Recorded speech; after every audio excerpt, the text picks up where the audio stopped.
পিছিয়ে থাকা লোক আমরা। তো যাই হোক, আজকে ডেট বলো। আজকে হচ্ছে সায়েন্স ডে, তাই তো?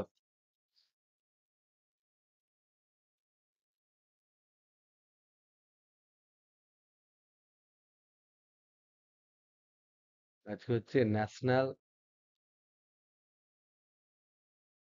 Science day. আজকে সারাদিন সায়েন্স ডে প্রোগ্রাম ছিল। আমি সারাদিন বসতে ফসতে পাইনি, এমন একটা অবস্থা। ন্যাশনাল সায়েন্স ডে যে জন্য উদযাপন করা হয়, সেটা হচ্ছে যে এই দিনে আমাদের সিভি রমন, রমন ইফেক্ট তোমার আবিষ্কার করেছিল এবং লোকজনকে জানিয়েছিল, যার জন্য তিনি নোবেল প্রাইজ পান। তো আমাদের সায়েন্সের ক্ষেত্রে নোবেল প্রাইজ সিভি রমন প্রথম পান। সেই দিনটাকে আমরা মনে রাখার জন্য সায়েন্স ডে আমরা উদযাপন করি। যাই হোক, তোমাদের পরীক্ষার আগে এই ধরনের সায়েন্স ডে ফাইন্স ডে বলে তোমরা রেগে যেতে পারো, রাগলেও কিছু করার নেই, বলার দরকার ছিল। আমরা আজকে পড়বো, দেখো আমরা পরিবহন মোটামুটি আমরা পড়েছি। পরিবহনটা মোটামুটি আমরা পড়েছি উইদাউট ম্যাথামেটিক্স, উইদাউট ম্যাথস আমরা পড়েছি। এখান থেকে কিছু ম্যাথস তোমরা করে নিও, কিছু সলভ প্রবলেম একটু দেখে নিও। যেগুলো আটকাবে আমাকে পাঠিও, আমি করে দেবো। কয়েকটা, 5টা 6টা, খুব বেশি না। পরিচলনটা তোমরা রিডিং করে নিও, এখান থেকে তেমন প্রশ্ন পড়ে না, এটা রিডিং পড়ে নিও। কি কি জিনিস, যেমন ধরে নাও, কি কি জিনিস পড়বে। একটা হচ্ছে স্থলবায়ু কাকে বলে, স্থলবায়ু। একটা হচ্ছে তোমার সমুদ্র প্রবাহ।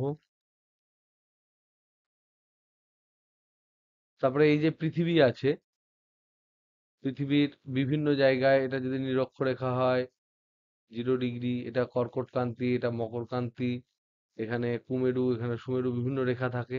তার জন্য বিভিন্ন আয়ন বায়ু হয়, যেটা আমরা ভূগোলে পড়েছিলাম, যে আয়ন বায়ু হয়। ফেরেলের সূত্র অনুযায়ী আমরা জানি যে উত্তর গোলার্ধে ডান দিকে বাতাস বেঁকে যায় আর দক্ষিণ গোলার্ধে বাম দিকে বাতাস বেঁকে যায়। আর বাতাসের নাম হয়, বাতাস যেদিক থেকে প্রবাহিত হয় সেই দিককার নাম অনুযায়ী বাতাসের নাম হয়। এটা ফেরেল, এটা তোমরা পড়েছো ভূগোলে নিশ্চয়, ফেরেল সূত্র। উত্তর গোলার্ধে বাতাস ডান দিকে বেঁকে যায়, দক্ষিণ গোলার্ধে বাম দিকে বেঁকে যায়। আর বাতাসের নাম হয় কোন দিক থেকে? স্থলবায়ু মানে স্থল থেকে আসছে বায়ু। সমুদ্র প্রবাহ মানে সমুদ্র থেকে আসছে প্রবাহ। উত্তর বায়ু মানে হচ্ছে উত্তর দিক থেকে আসছে এমন বায়ু। দক্ষিণ পশ্চিম বায়ু মানে হচ্ছে দক্ষিণ পশ্চিম দিক থেকে আসছে এমন এক বায়ু। তো এই সমস্ত বায়ু প্রবাহ কিন্তু তাপমাত্রার মানে তফাতের জন্য হয়, এবং সেগুলো কিভাবে হয় এটা একটা রিডিং পড়ে নিও। জাস্ট রিডিং, একবার রিডিং পড়ে, এখানে পরীক্ষায় হয়তো পড়বে না, কিন্তু রিডিংটা পড়ে নিও। এখান থেকে তেমন প্রশ্নও কিন্তু পরীক্ষায় তেমন পড়ে না। আমরা আজকে পড়বো রেডিয়েশন। রেডিয়েশন থেকে আমরা খুব সংক্ষিপ্ত আকারে জিনিসটা বোঝার চেষ্টা করব, আর কোন কোন জিনিস পরীক্ষায় পড়ে সেই সমস্ত জিনিসগুলো আমরা আলোচনা করব। কিন্তু মনে রাখবো যে রেডিয়েশন নিয়ে কিন্তু আমি অবশ্যই তোমাদের কয়েকটা ক্লাস আমি এক্সট্রা করাবো, বিশেষ করে প্রবলেম টবলেম করাবো, কারণ this is very very important. এখন পরীক্ষা চলে এসছে বলে আমরা হয়তো খুব বেশি ডিটেলসে পড়তে পারছি না। আজ আমি চেষ্টা করব রেডিয়েশনটা সম্বন্ধে পুরোটা বলার। তারপর আমি এইটা বলার পর আমি জাস্ট কঠিন পদার্থের, কঠিন, তরল আর গ্যাসীয়, এই যে পদার্থগুলো আছে এদের তাপীয় প্রসারণে কোন কোন ধরনের জিনিসগুলো তোমরা পড়বে এবং কিভাবে পড়বে সেটা বলে দেবো। এটা পড়তে তোমাদের মানে খুব বেশি হলে অনলি 1.5 ঘন্টা লাগবে। 1.5 ঘন্টার মধ্যে এই চ্যাপ্টারটা কমপ্লিট হয়ে যাবে। রেডিয়েশনটা টাফ, কিন্তু রেডিয়েশনে যে যে জিনিসগুলো আমি পড়বে বলবো সেই জিনিসগুলো কিন্তু পরীক্ষায় অবশ্যই পড়বে। তা আমরা এই রেডিয়েশনটা আজকে আমরা টার্গেট করছি রেডিয়েশনটা পুরোটা কমপ্লিট করা, আর এখান থেকে কিছু তোমাদেরকে টপিকস বলে দেওয়া, টপিকস বলে দেওয়া এবং জাস্ট কিছু ফর্মুলা বলে দেওয়া। সেগুলো তোমরা একটু দেখে যেও। আশা করা যায় সেগুলোর মধ্যে থেকে তোমাদের এই পরীক্ষায় যদি কিছু পড়ে তাহলে পড়বে। আর মনে রাখবে পরীক্ষায় তো কিছু অর থাকবে, অথবা থাকবে। সেই অথবাগুলো যখন থাকবে তো কঠিন তরল গ্যাসীয় পদার্থের প্রসারণ থেকে যদি পেয়ে গেলি তো ভালো, ক্যালোরিমিতির মূলনীতি কেবলমাত্র একটা চ্যাপ্টার আছে যেটা আমাদের আমি হয়তো পড়লাম না। একটা অঙ্ক আমি যদি পারি কোনোভাবে করিয়ে দেবো তোমাদের।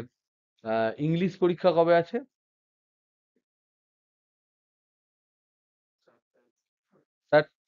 4 তারিখ তো?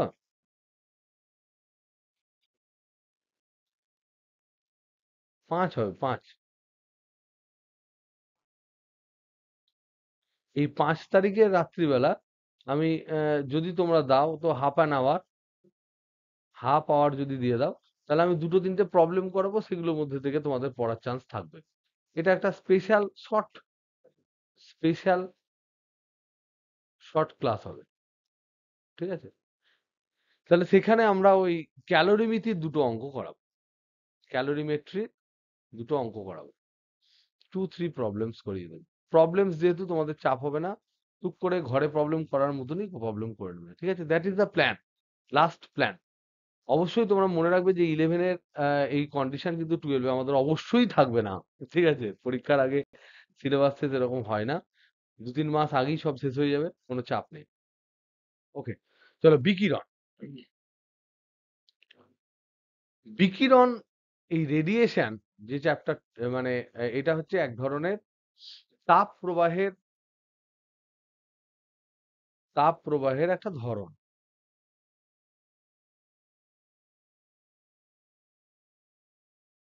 তো যে পদ্ধতিই হোক না কেন, তাপ সবসময় বেশি উষ্ণ যেটা হয় সেখান থেকে, বস্তু থেকে কম উষ্ণ বস্তুর দিকে কিন্তু তাপ প্রবাহিত হবে। তাহলে বিকিরণের ক্ষেত্রেও তাই হয়, বেশি উষ্ণ থেকে কম উষ্ণ বস্তুর দিকে তাপ প্রবাহিত হয়।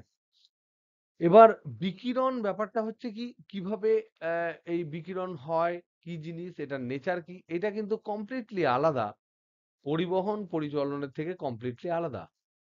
পরিবহন পরিচলন এদের থেকে একদম আলাদা, এদের থেকে কমপ্লিটলি আলাদা। বিকিরণ কিন্তু কমপ্লিটলি আলাদা। বিকিরণটা হচ্ছে তড়িৎচুম্বকীয় বিকিরণ।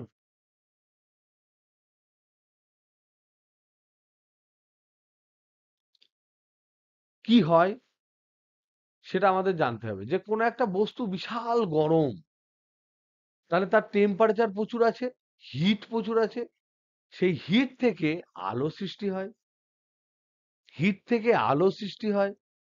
আলোটা আলোর বেগে এক জায়গা থেকে অন্য জায়গায় ছুটে যায়। ছুটে যাওয়ার ফলে যেটা হয় সেটা হচ্ছে, এটা ধরে নাও, আমি তোমাদেরকে এক্সাম্পল দিচ্ছি যে এই বিকিরণ অ্যাকচুয়ালি প্রসেসটা কিরকম। বিকিরণে অ্যাকচুয়ালি কি হয় এটা আমাদের জানাটা কিন্তু খুব জরুরি। ধরে নাও এটা একটা বস্তু, 1 নাম্বার বস্তু, এটার তাপমাত্রা হচ্ছে T1। এটা একটা বস্তু, এর তাপমাত্রা হচ্ছে T2। তাহলে এখান থেকে এই যেহেতু গরম, ধরলাম এই গরম, তাহলে গরম যদি হয় তাহলে উষ্ণ হলে তাপ থাকবে। এই তাপ শক্তি প্রথমে, তাহলে ফার্স্ট স্টেপ ওয়ান যেটা হয় সেটা হচ্ছে তাপ শক্তি চেঞ্জ হয়ে যায় তড়িৎ চুম্বকীয় শক্তিতে। তড়িৎ চুম্বকীয় বিকিরণের বিকিরণ হয়ে যায়, মানে আলো হয়ে যায়। তড়িৎ চুম্বকীয় বিকিরণ মানে আলো। যদি দৃশ্যমান হয় তাহলে আমরা সাধারণ আলো বলবো। যেমন বেনিয়া সহকলা যদি হয়, বেগুনি হচ্ছে সব থেকে বেশি শক্তিশালী, লাল হচ্ছে আমাদের দৃশ্যমান আলোর মধ্যে সব থেকে কম শক্তিশালী, লালের চেয়েও আরো কম শক্তিশালী হচ্ছে অবলোহিত। আর এইদিকে যদি যাই, বেগুনির চেয়েও বেশি শক্তিশালী হচ্ছে অতিবেগুনি, অতিবেগুনির চেয়েও বেশি শক্তিশালী হচ্ছে এক্স রে, এক্স রে চেয়েও বেশি শক্তিশালী হচ্ছে গামা রে।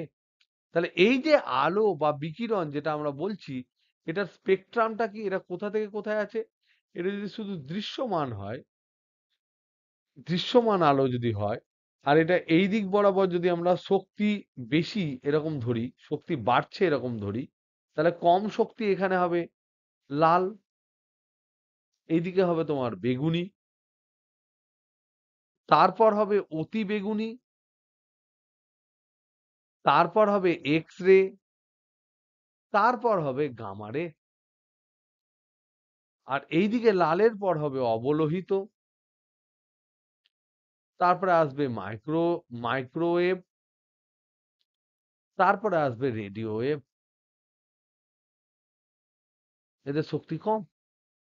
এই যে পুরো রেঞ্জটা, স্টেপ ওয়ানে কি হলো? স্টেপ ওয়ানে হয়েছে যে যেমন ভাবে গরম হয়ে থাকবে তার মধ্যেখানে তার মধ্যেখান থেকে সেরকম এনার্জি সেখান থেকে বেরোবে এবং সেটা আলো বিকিরণ করবে। যেমন করে আমরা যদি কোনোভাবে ধরে নাও কোনো একটা লোহাকে গরম করি, তাহলে লোহা প্রথমে রেড হট হয়।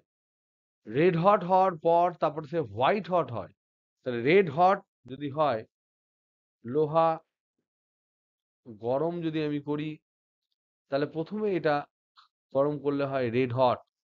তার মানে কি? রেড হট মানে লোহিত তপ্ত মানে কি? এটাকে বলা হয় লোহিত তপ্ত। লোহিত তপ্ত মানে হচ্ছে যে এখান থেকে এমন গরম করেছো যে এখান থেকে লাল আলো বেরোচ্ছে।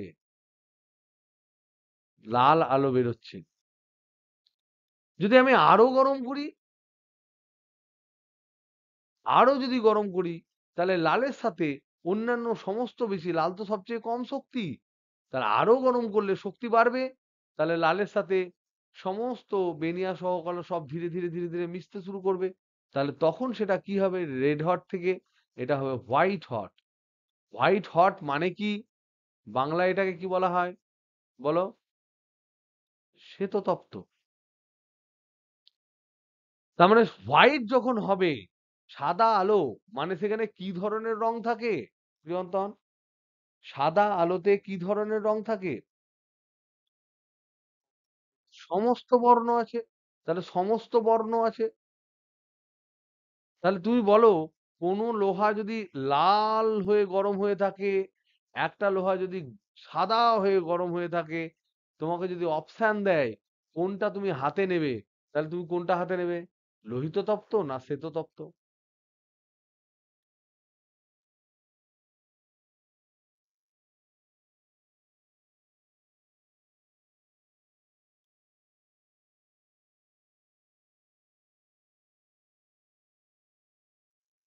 বল বিজিত বল। তোর কাছে দুটো অপশন আছে, গরম লোহা একদিকে রেড হট হয়ে আছে, একদিকে হোয়াইট হট হয়ে আছে। তোর খুব ভয় করছে, সেই মুহূর্তে তোকে বলেছে অবশ্যই তোমাকে একটা টাচ করতে হবে। তাহলে কোনটা তুমি টাচ করবে? আর কারুর কাছে কোনো অপশন আছে? হ্যাঁ? লোহিত তপ্ত। অবশ্যই এটাকে টাচ করব। এটা হচ্ছে কম গরম, কম উষ্ণতা। লাল আলোর শক্তি তো কম। তাহলে বেশি গরম না করলেই রেড হট হয়। আরো গরম, আরো গরম করার পর সেটা শ্বেততপ্ত হয়।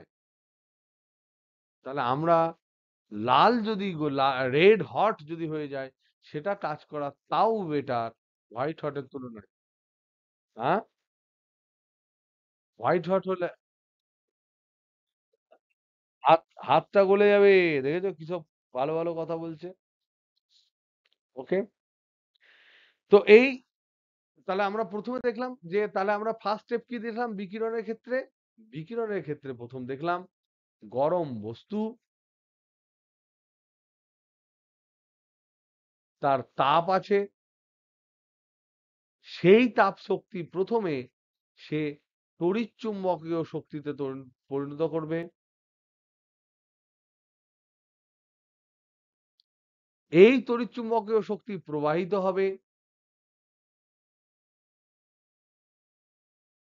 হয়ে যে বস্তুর উপর, এখানে ধরো অন্য একটা বস্তু, অন্য বস্তু এই বস্তুর উপর আপতিত হবে, নিয়ে এটাকে গরম করবে। কি করে গরম করবে? এখানে তড়িৎচুম্বকীয় শক্তি আবার তাপ শক্তিতে পরিণত হবে, আবার তাপ শক্তি হবে। যেমন করে ধরে নাও, সূর্য থেকে যখন আলো আসে, সূর্য প্রচন্ড গরম, তার তাপ আছে, তাপ এত বেশি আছে যে সেখানে বিভিন্ন আলো বেরোয়। তাহলে তাপ থেকে আলোক হবে। আলোক মানেই তড়িৎচুম্বকীয় তরঙ্গ। এটা আলোর বেগে, শূন্য মাধ্যমে আলোর বেগে প্রবাহিত হবে। প্রবাহিত হয়ে আমাদের পৃথিবীর সারফেসে যখন ধাক্কা খাবে, তখন তড়িৎচুম্বকীয় তরঙ্গটা ধীরে ধীরে ধীরে ধীরে তাপ শক্তিতে পরিণত হবে এবং তাপ হওয়ার জন্য আমাদের ভূপৃষ্ঠ গরম হয়। এই যে প্রসেস, এই প্রসেসটাকে বলা হয় বিকিরণ বা রেডিয়েশন।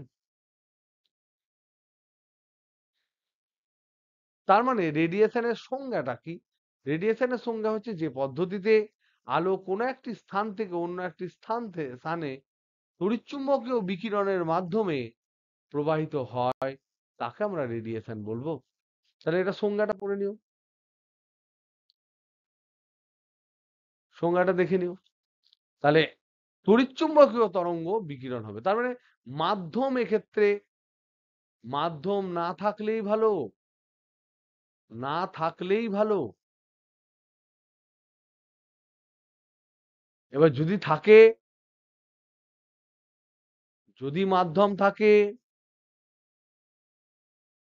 তাহলে আমাকে দেখতে হবে কেমন মাধ্যম, তাহলে আমাকে দেখতে হবে কেমন মাধ্যম। যদি তুমি দেখতে পাও স্বচ্ছ মাধ্যম, যার মধ্যে দিয়ে পুরো ক্লিয়ারলি ও পাস করে যেতে পারে, তাহলে সেই মাধ্যমকে রেডিয়েশন এফেক্ট করে না। যদি স্বচ্ছ মাধ্যম হয়, তাহলে এই মাধ্যমের স্বচ্ছ মাধ্যম যদি হয়, তাহলে স্বচ্ছ মাধ্যমকে, এই মাধ্যমকে বিকিরণ প্রভাবিত করে না।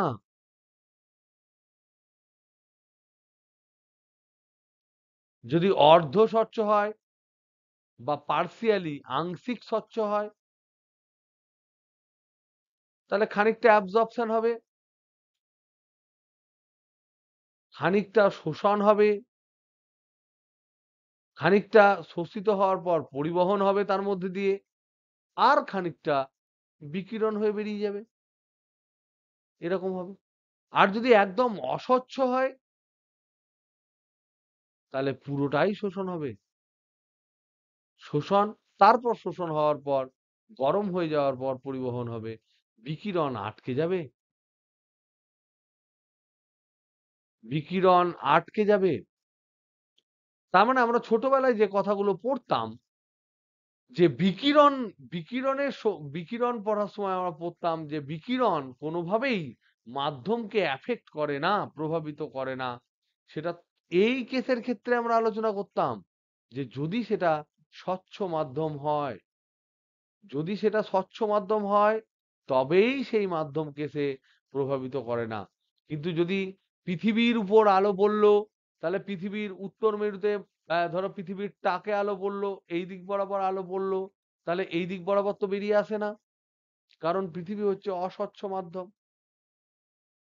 ওখানেই সব আটকে যায়। কিন্তু কিন্তু পৃথিবীর উপরে থাকা যে বাতাস, বায়ুমণ্ডল, সেই বায়ুমণ্ডলের ক্ষেত্রে কিন্তু আলো ভিতরে ঢুকে যায়, বায়ুমণ্ডলকে তেমন প্রভাবিত করে না, ডাইরেক্ট এসে হিট করে পৃথিবীর সারফেসে, সেখানে গিয়ে তোমার গরম হয় সারফেসটা। তারপর পরিচলন পদ্ধতিতে গরম যে মানে মানে পৃথিবী সংলগ্ন, ভূমি সংলগ্ন যে বাতাস, সে প্রথম গরম হয়, গরম হয়ে যাওয়ার পর উপর দিকে ওঠে। এই রকম প্রসেসে ধীরে ধীরে পরিবহন এবং পরিচলন পদ্ধতিতে ধীরে ধীরে বাতাস গরম হয়। কিন্তু রেডিয়েশনের প্রসেসে কিন্তু কোনোভাবে বায়ুমণ্ডল গরম হতে হতে আসে না। ডাইরেক্ট সূর্যের আলো, বাতাস মাধ্যম যেহেতু স্বচ্ছ মাধ্যম, তাই বাতাস মাধ্যমকে এফেক্ট করে না, ডাইরেক্ট এসে ভূপৃষ্ঠকে আগে গরম করে। তারপর ভূপৃষ্ঠ থেকে বাতাস, যে ভূপৃষ্ঠ সংলগ্ন বাতাস, তারা তাপের কুপরিবাহী হলেও সামান্য তো পরিবহন করবে। তো তারা সেই ভূপৃষ্ঠের গরম জায়গা থেকে ধীরে ধীরে একটা লেয়ার বাতাস পরিবহনের দ্বারা গরম হতে থাকলেই সে সঙ্গে সঙ্গে পাতলা হয়ে গিয়ে উপরের দিকে উঠে যাবে, আবার ঠান্ডা বাতাস আসবে, নিয়ে পরিচলন পদ্ধতিতে ধীরে ধীরে বায়ুমণ্ডল গরম হবে। So this is the process of বিকিরণ। তাহলে বিকিরণের দুটো স্টেপ আমরা যেটা বললাম, প্রথমে হচ্ছে গরম যে বস্তু, সেই গরম বস্তু তাপ শক্তিকে তড়িৎচুম্বকীয় শক্তিতে পরিণত করবে। সেই তড়িৎচুম্বকীয় শক্তি যদি ফাঁকা মাধ্যম পায় বা বায়ু মাধ্যম পায়, তাহলে হু হু করে প্রবাহিত হবে, হয়ে অন্য কোনো মাধ্যমের উপর আপতিত হবে, যেখানে গিয়ে সেই তড়িৎচুম্বকীয় তরঙ্গ আবার পুনরায় তাপ শক্তিতে পরিণত হবে। এইভাবে তাপ এক জায়গা থেকে অন্য জায়গায় প্রবাহিত হওয়ার যে পদ্ধতি, তাকে আমরা বিকিরণ পদ্ধতি বলি। এটা বই থেকে তোমরা ডেফিনেশনটা দেখে নিও। ওকে, এই অবধি বোঝা গেল? হ্যালো হ্যালো হ্যালো হ্যালো, কিরে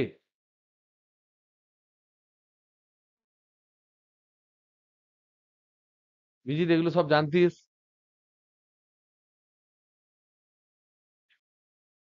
এগুলো তো, এগুলো তোমরা জানো, সেই জিনিসগুলোই আমরা রিপিট করছি। কয়েকটি রাশি, খুব সিম্পল সিম্পল কয়েকটি রাশি আছে, যেমন ধরে নাও শক্তি ঘনত্ব, এগুলো আমরা জানি।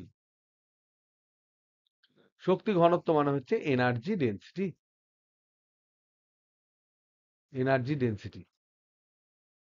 এইটা হচ্ছে পাতি, যে প্রবাহিত শক্তি, যে শক্তিটা প্রবাহিত হচ্ছে সেটা একক আয়তনে বাই আয়তন।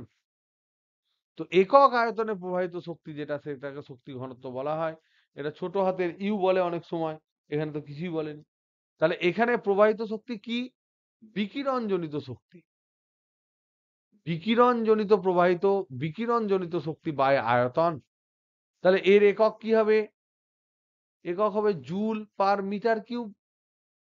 সিজিএস এসআই সিজিএস এ হবে আর্গ পার সেন্টিমিটার কিউব, আয়তনের যেহেতু সেন্টিমিটার কিউব। এর মাত্রা কি হবে? এর মাত্রা হবে শক্তি মানে হচ্ছে M L square T to the power -2 by L cube হচ্ছে আয়তন।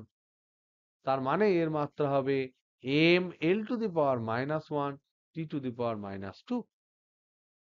So this is the number 1, শক্তি ঘনত্ব। নাম্বার 2, এটা হচ্ছে ইন্টেন্সিটি বা তীব্রতা। তীব্রতা, তীব্রতা বা ইন্টেন্সিটি, সেটা তোমাদের এই বইয়ে ইন্টেন্সিটিকে আরেকটা ভালোবেসে আরেকটা নাম দিয়েছে। সেই নামটা হচ্ছে এনার্জি ফ্লাক্স। এনার্জি ফ্লাক্স বা শক্তি প্রবাহ, এটাই কিন্তু হচ্ছে তোমার তীব্রতা। আই, আই মানে তীব্রতা, ইন্টেন্সিটি। এটা মানে কি? যখন তড়িৎচুম্বকীয় তরঙ্গ যায়, ধরো এখান থেকে তড়িৎচুম্বকীয় তরঙ্গ চারিদিকে ছড়িয়ে যাচ্ছে, চারিদিকে ছড়িয়ে যাচ্ছে, তাহলে কোন একটা জায়গায় আমি দেখব এখানে তীব্রতা কত। যদি আমি জানতে চাই এখানে তীব্রতা কত, তখন আমি বলবো যে এই যে পয়েন্টটা আছে তার চারিদিকে একক ক্ষেত্রফলে একক সময়ে প্রবাহিত বিকিরণ জনিত শক্তি। তাহলে এটা মানে কি? একক ক্ষেত্রফলে একক সময়ে প্রবাহিত বিকিরণ জনিত শক্তি। তার মানে কি? তার মানে হচ্ছে যে কতটা শক্তি, যেহেতু এটা তড়িৎচুম্বকীয় তরঙ্গ, তারও তো কিছু শক্তি আছে। সেই শক্তিটা কোনো একটা কাল্পনিক যে এরিয়া আমি কনসিডার করব, যদি এরিয়াটা এ হয়, তাহলে আমরা জানার চেষ্টা করব যে একক ক্ষেত্রফলে একক সময়ে কত পরিমাণ শক্তি যাচ্ছে। এইটাকে বলা হয় তীব্রতা। অনেক সময় এটাকে বড় হাতের ইও বলে, সেটা আমরা পরে দেখব। বড় হাতের ইও বলে। তাহলে আমরা এটাকে কি করে দেখব? তাহলে আই সমান, বা অনেকে আবার ই বলে, এইটা সমান হচ্ছে, ই মানে এনার্জি আমরা ধরি, কিন্তু এখানে ই মানে অনেক সময় তীব্রতাটাকে ধরা হয়। এটা মানে হচ্ছে বিকিরণ, বিকীর্ণ,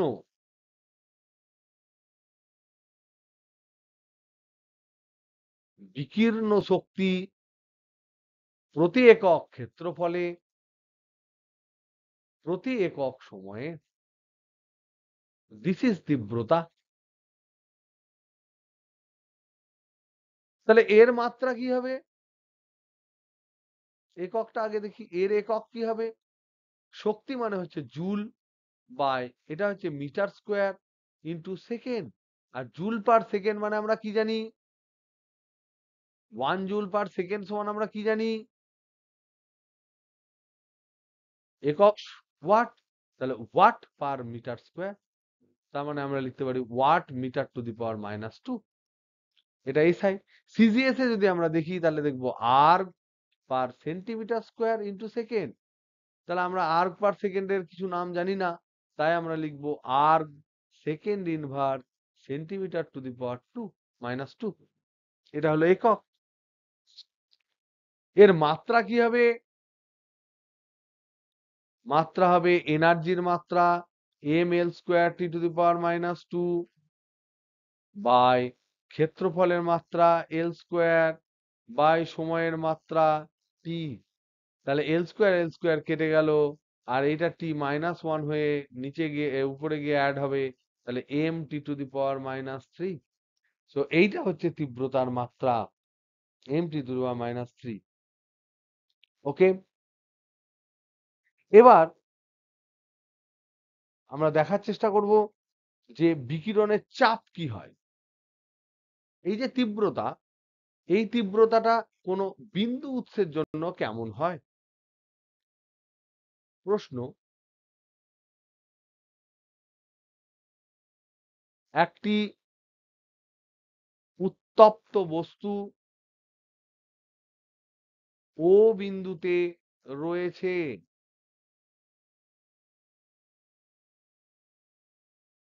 সেই বস্তু তাপ বিকিরণ করছে।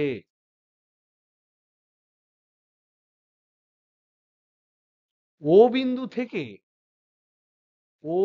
থেকে আর এবং 2r দূরত্বে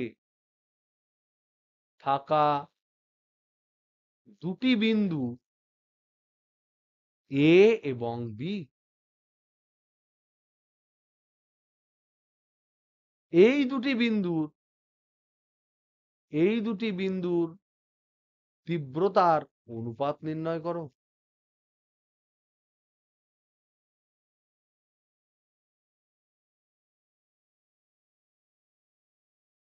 তাহলে আমরা কি জানি? এখান থেকে একটা বিন্দু ও বিন্দু, এখান থেকে চারিদিকে রেডিয়েশন ছড়িয়ে যাচ্ছে। একটা আর দূরত্বে একটা স্ফিয়ার নাও, আর একটা হচ্ছে 2r দূরত্বে একটা স্ফিয়ার নাও। তাহলে এই যে আর দূরত্বে স্ফিয়ার নিয়েছো, তার বক্রতলের ক্ষেত্রফল কত? এর ক্ষেত্রফল a1 সমান কত হবে? 4πr²। কারণ আমরা জানি চারিদিকে যদি বিকিরণ করে তাহলে সেটা একটা গোলক হবে, কারণ এর ব্যাসার্ধ হচ্ছে আর, শুধু আর। এর ব্যাসার্ধ হচ্ছে 2r। তাহলে এর ক্ষেত্রে ক্ষেত্রফল কত?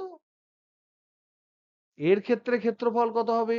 ক্ষেত্রফল a2 সমান 4π ইন্টু 2r এর হোল স্কোয়ার। তার মানে এখানে 4π ইন্টু 4r² হবে। এবার দেখো, এই যে পুরো এরিয়াটা বলছি, সেখানে দুটো এরিয়াতেই একক সময়ে একই পরিমাণ শক্তি যাবে না আলাদা শক্তি যাবে? দুটো টোটাল এরিয়াতে একই পরিমাণ শক্তি যাবে না আলাদা শক্তি যাবে? যদি ও বিন্দু থেকে শুরু হয়, চারিদিকে ছড়িয়ে যায়, তাহলে এই যে দুটো গোলক আমি এঁকেছি, একটা আর ব্যাসার্ধের একটা 2r ব্যাসার্ধের, এই যে দুটো গোলক, তার সমগ্র তলে একক সময়ে একই শক্তি প্রবাহিত হবে না আলাদা শক্তি প্রবাহিত হবে?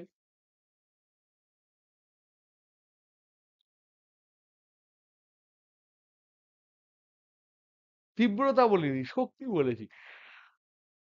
আর ব্যাসার্ধ আর 2r ব্যাসার্ধ, এদের মধ্যে কি একই শক্তি প্রবাহিত হবে না আলাদা শক্তি প্রবাহিত হবে? যদি প্রথম গোলক থেকে 5 বেরোয়, তবে দ্বিতীয় গোলকে তো 5ই যাবে। যদি 10 বেরোয় তাহলে 10ই যাবে।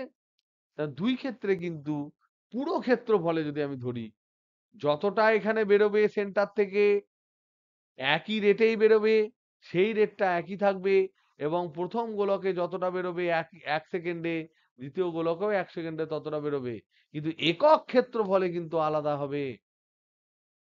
তাহলে তীব্রতাটা কি? তীব্রতা মানে হচ্ছে তীব্রতা মানে হচ্ছে I সমান হচ্ছে বিকীর্ণ শক্তি বাই সময় ইন্টু ক্ষেত্রফল, একক ক্ষেত্রফলে।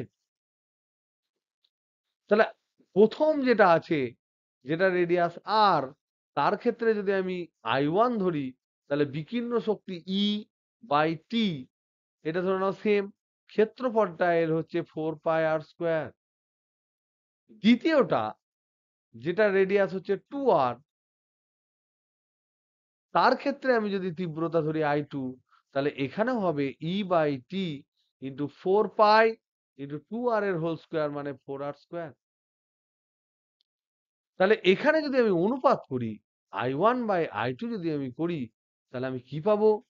এখানে দেখো, এইটা উল্টে যাবে, তাহলে 4/1 পাবো। তার মানে কি? তার মানে হচ্ছে যে প্রথমটা 4 গুণ, দ্বিতীয়টা 1-এর 4 গুণ, কারণ তার ব্যাসার্ধ 2 গুণ বৃদ্ধি পেয়েছে। তাহলে এখান থেকে আমার সিদ্ধান্ত কি এলাম? সিদ্ধান্ত কি? সিদ্ধান্ত হচ্ছে, যত বেশি দূরত্ব d, তীব্রতা তত কম, তত কম। কিরকম কম? 1/d² হারে কমবে। It is proportional two 1/d²। তাহলে যদি আমি ছোট একটা স্ফিয়ার নিই, আর ব্যাসার্ধের কাল্পনিক স্ফিয়ার, তাতে যা তীব্রতা হবে, যদি 3r নিই, তাতে 9 ভাগ কমে যাবে, কারণ 3 গুণ বেড়ে গেছে। যদি আমি 4r নিই, তাহলে 16 গুণ কমে যাবে তীব্রতা। তাহলে তীব্রতা ইজ প্রপোর্শনাল টু 1/ডিস্টেন্স²। তাহলে এখান থেকে আমরা পেলাম তীব্রতা ইজ প্রপোর্শনাল টু 1/d², যেখানে ডি হচ্ছে সোর্স থেকে, যেখানে শুরু হচ্ছে সোর্স, সেখান থেকে দূরত্ব। সোর্স মানে এখানে তোমার শব্দের সোর্স নয়, এখানে হচ্ছে যে জায়গা থেকে আলো, মানে উত্তপ্ত বস্তু যেখানে রয়েছে, যে উত্তপ্ত বস্তু থেকে প্রথমে আলোক শক্তি তৈরি হচ্ছে, সেই উত্তপ্ত বস্তু থেকে দূরত্ব, সেটাকে আমরা বলছি এটা। এ কি বোঝা গেল না বোঝা গেল না? আবার আমরা কি জানি? আবার আমরা জানি, আমরা তরঙ্গ থেকে এটা জেনেছি, তরঙ্গ চ্যাপ্টারটা পড়ে আমরা জেনেছি যে তীব্রতা ইজ প্রপোর্শনাল টু বিস্তারের স্কোয়ার। এটা জানিস না জানিস না বল? তীব্রতা প্রপোর্শনাল টু বিস্তারের স্কোয়ার, এটা জানি না জানি না? জানি। তাহলে দেখো, জানি তো। তাহলে এই দুটো থেকে, এই তো আগের আগের বারই আমরা পড়লাম, এই দুটো থেকে আমরা লিখতে পারি, দুটো থেকে বিস্তারের স্কোয়ার ইজ প্রপোর্শনাল টু 1/দূরত্বের স্কোয়ার। তার মানে যে তরঙ্গ প্রবাহিত হচ্ছে, এখানে তো তরঙ্গ প্রবাহিত হচ্ছে, তরঙ্গ তো এখানে তড়িৎচুম্বকীয় তরঙ্গ, কিন্তু তরঙ্গ তো, তাহলে সেই তড়িৎচুম্বকীয় তরঙ্গের যে বিস্তার, অ্যামপ্লিচিউড বিস্তার এ, সেই বিস্তারটা দূরত্বের সাথে সাথে কিন্তু জাস্ট ব্যস্তানুপাতিক। দুই দিকে যদি আমি স্কোয়ার তুলে নিই, তাহলে বিস্তারটা হচ্ছে দূরত্বের সাথে জাস্ট ব্যস্তানুপাতিক, তীব্রতা কিন্তু দূরত্বের সাথে বর্গের ব্যস্তানুপাতিক। এই জিনিসগুলো টুকটাক তোমরা মাথায় রেখো। এখানে এমন কিছু এক্সট্রা জিনিস পড়িনি, এগুলো কিন্তু সব সিম্পল জিনিস। নেক্সট যেটা রয়েছে, বিকিরণ জনিত চাপ। বিকিরণ জনিত চাপ, ধরে নাও এই যে মাধ্যম, এটা একটা পদার্থ, এই পদার্থতে একটা তীব্রতা এসে পড়ছে, আই তীব্রতার আলো পড়ছে, আই তীব্রতার বিকিরণ পড়ছে। তাহলে এই পদার্থের নেচারের উপর নির্ভর করবে এর উপর কতটা চাপ পড়বে, কারণ এর একটা শক্তি আছে। তাহলে শক্তি এসে কারোর উপর যদি পড়ে, তাহলে এখানে এই এরিয়ার উপর একটা চাপ সৃষ্টি করবে,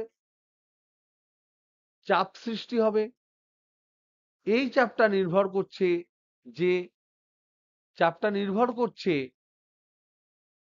যে এই পদার্থটা কেমন ধরনের। যদি পদার্থটা পুরো এনার্জিটাকে শুষে নেয়, তাহলে তার একরকম হবে।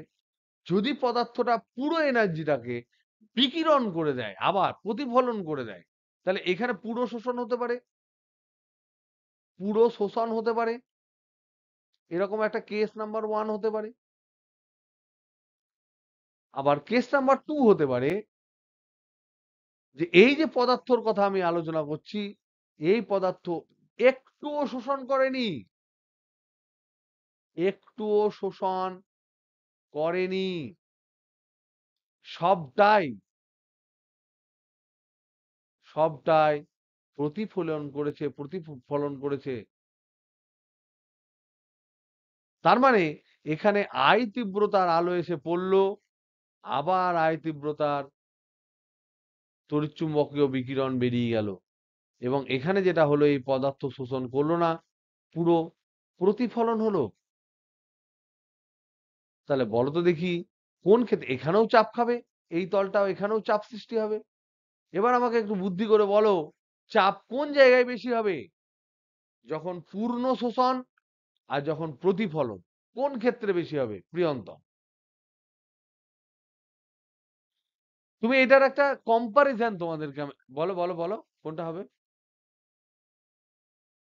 শোষণ। আর কেউ কিছু বলবে?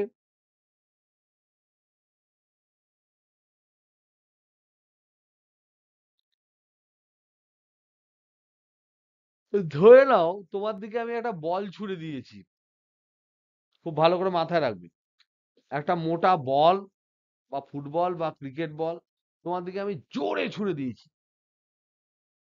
এবার তুমি সেটা তোমার হাত দিয়ে খপ করে ধরে নিয়েছো, তাহলে তুমি শোষণ করেছো।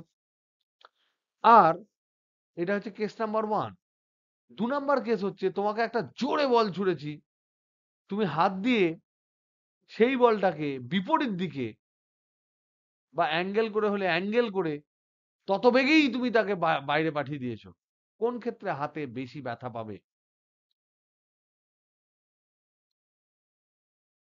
চিরন্তন তোমার অ্যান্সার পরিবর্তন হবে না একই থাকবে? তাহলে পরিবর্তন হবে। কেউ যদি প্রতিফলন করে দেয় তাহলে তো ভরবেগের পুরো দিক পরিবর্তন হয়ে যাচ্ছে। তাহলে 2 ইনটু ভরবেগ হবে না পূর্ণ প্রতিফলন যদি হয়? আমরা দেখেছিলাম একটা দেওয়ালে যদি ধাক্কা খেয়ে বেরিয়ে চলে আসে, একটা ক্রিকেট বল যদি ধরে নাও 100 কিলোমিটার বেগে আসে, তাকে যদি কেউ ভালোভাবে শট করে, স্ট্রোক করে, ঠেকায় শক্তভাবে, সে 100 কিলোমিটার বেগে যদি চলে যায়, তাহলে তো অবশ্যই যে ওই ব্যাটটাকে শক্ত করে ধরে রেখেছে তার মাসেল গুলোয় প্রচন্ড পরিমাণে প্রেসার পড়বে। আর কেউ যদি জাস্ট বলটাকে টাচ করে ওখানে রেখে দিতে চায়, তাহলে সেক্ষেত্রে কম বল প্রয়োগ করতে হবে। তার মানে সেকেন্ড কেসে চাপ হচ্ছে দ্বিগুণ, এখানে চাপ হচ্ছে দ্বিগুণ। আর এই চাপের ফর্মুলা হচ্ছে, এই ক্ষেত্রে চাপ হচ্ছে I/C। প্রমাণ এখন জিজ্ঞেস করো না, এর প্রমাণগুলো আমরা পরে ঠিক করে নেব। আর এক্ষেত্রে চাপ হচ্ছে দ্বিগুণ হবে 2I/C। তাহলে বিকিরণজনিত চাপ হচ্ছে তীব্রতা বাই বেগ, তীব্রতা বাই বেগ। বিকিরণের বেগ মানে হচ্ছে আলোর বেগের সাথে সমান। আমি ধরে নিচ্ছি বাতাস মাধ্যমে যাচ্ছে, তাই আমি ওখানে লিখছি I/C। আর কখন লিখছি সেটা? যখন পুরো অ্যাবজর্পশন হয়ে যাবে। আর পূর্ণ প্রতিফলন যখন হবে, প্রতিফলকের উপর যখন পড়বে, তখন সেটা দ্বিগুণ প্রেসার পাবে, 2I/C হবে।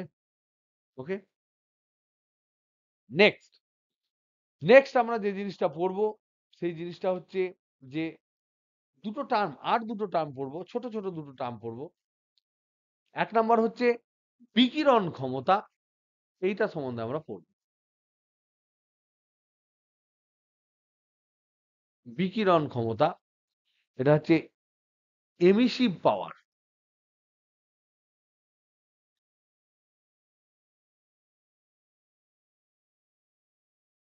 এটা হচ্ছে যে তার আগে এখানে কৃষ্ণ বস্তু সম্বন্ধে বলে দিয়েছে, তাহলে আমরা বিকিরণ ক্ষমতা পড়ার আগে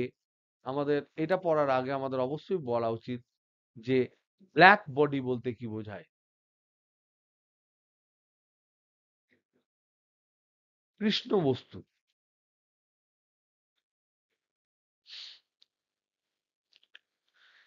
এই জিনিসটা সম্বন্ধে আমাদের জানাটা দরকার। ব্ল্যাক বডি বলতে কি বোঝায়? কৃষ্ণ বস্তু হচ্ছে সেই বস্তু, যেটা হচ্ছে যে বস্তুর উপর যে বস্তুর উপর যে বস্তু তার উপর আপতিত সমস্ত কম্পাঙ্কের কম্পাঙ্কের আলোকে শোষণ করে নিতে পারে,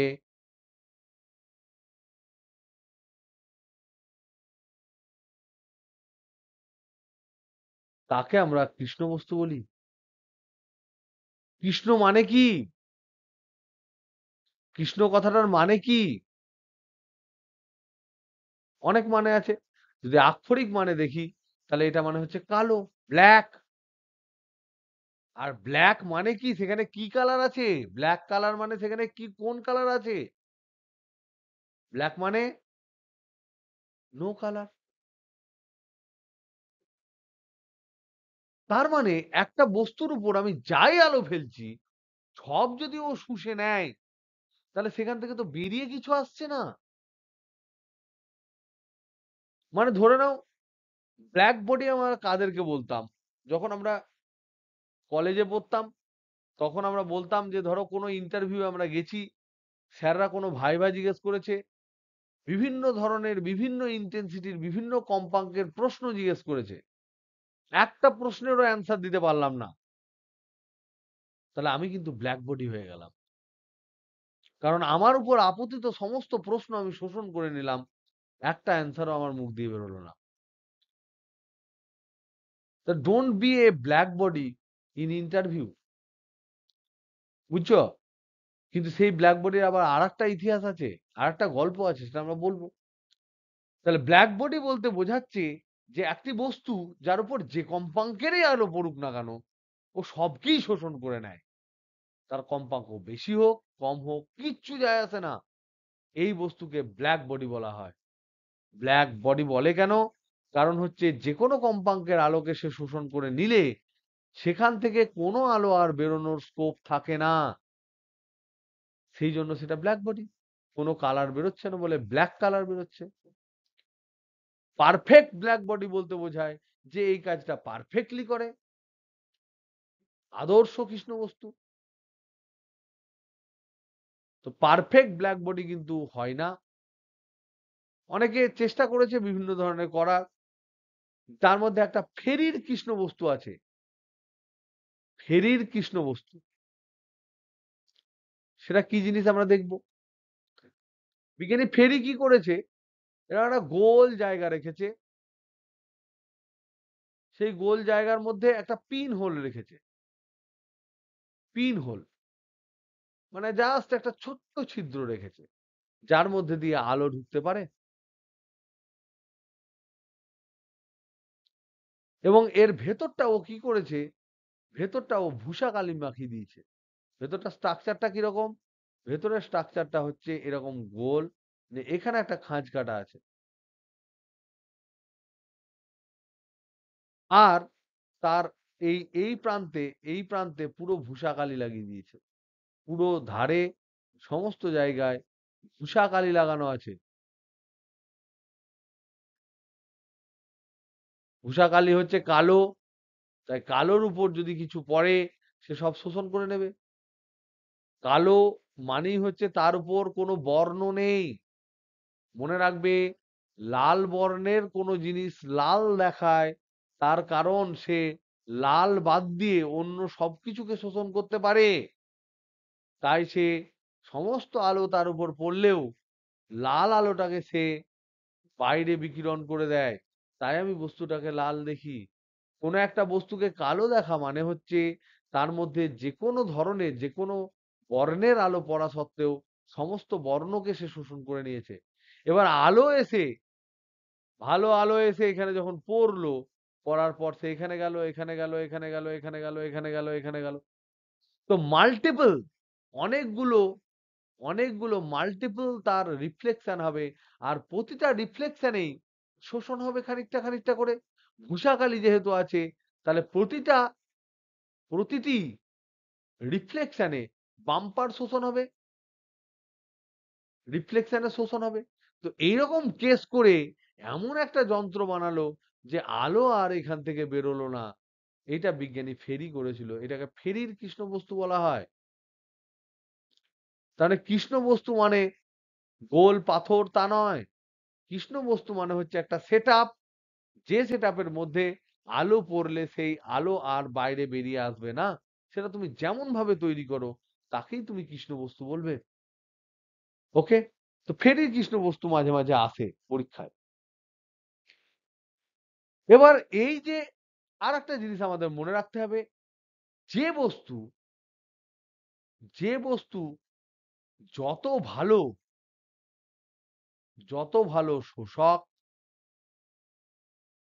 সুযোগ পেলে বা বেশি উষ্ণতা তাকে উত্তপ্ত করলে সে তত ভালোই বিকিরক হয়।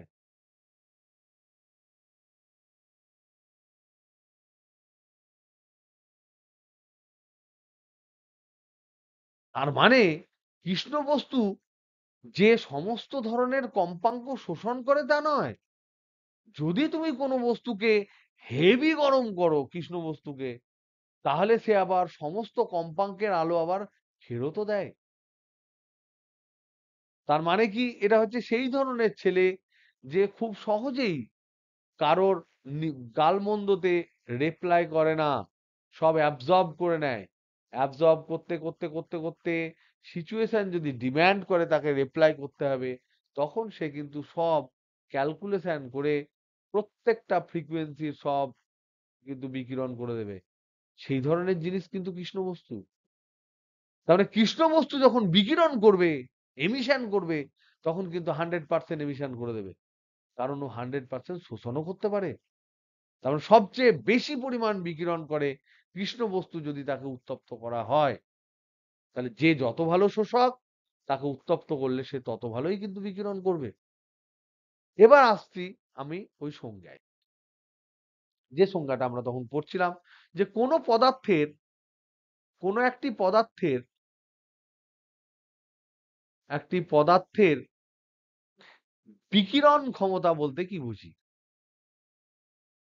বিকিরণ ক্ষমতা কি?